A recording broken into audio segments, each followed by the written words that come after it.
Let us start a new topic, Raoult's law.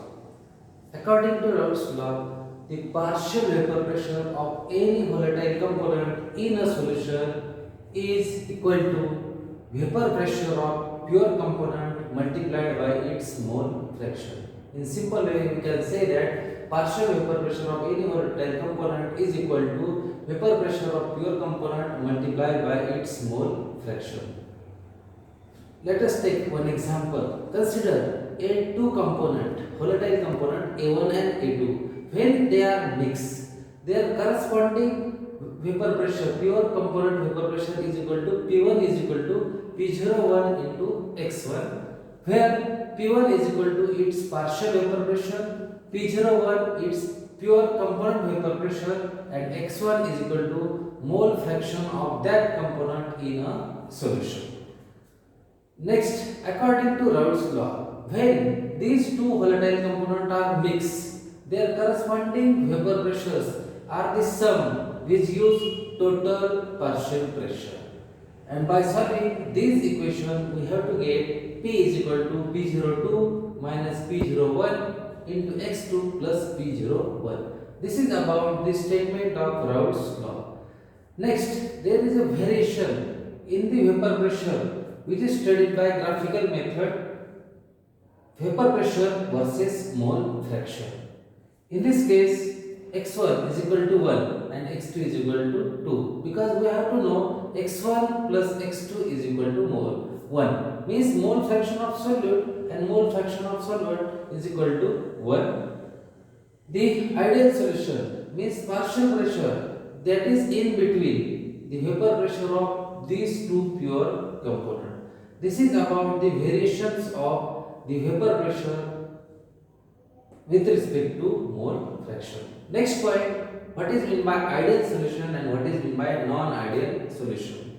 If solution obeys Raoult's law over entire range of concentration, it is known as the ideal solution, and when the solution cannot obey or do not obey the Raoult's law over entire range of concentration, it is known as a non-ideal solutions. In ideal solution, when two solutions are mixed or two components are mixed, there is a no heat change or exchange or absorb heat. At that time, the solution is called as a ideal solution. That is, delta S mix is equal to 0. Whereas, in case of non-ideal solution, there is change in heat, whether heat is absorbed or released. Next one, while making ideal solution, the no change in volume is not increase or decrease, that is delta V mix is equal to 0, whereas in case of non-ideal solution the change in volume is occurs.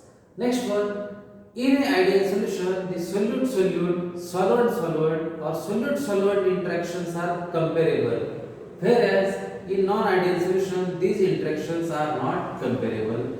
Next point, in ideal solution, the vapor pressure lies between the vapor pressure of pure component and the solution, that is example benzene plus toluene, it behaves as a nearly ideal solution.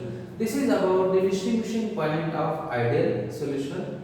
But in case of non-ideal solution, there are two deviations which show normal change in vapor pressure values. First one, positive deviation, and second one is the negative deviation. In case of positive deviation, the solute-solute interactions are weaker than solute-solute and solvent-solvent interaction. And another main difference is that the vapor pressure is greater than its normal value. The vapor pressure is more than its normal value, and the best example of positive deviation is ethanol plus acetone, shows positive deviation of vapor pressure. Next one, negative deviation. So question arises when solutions shows negative deviations. The negative deviation shows when solute-solvent interactions are stronger than solute-solute, solvent-solvent interaction, and in this case the vapor pressure is less than normal vapor pressure or partial pressure value. And best example the solution which shows negative deviation is phenol plus NA. This is about the main focus points on Raoult's law.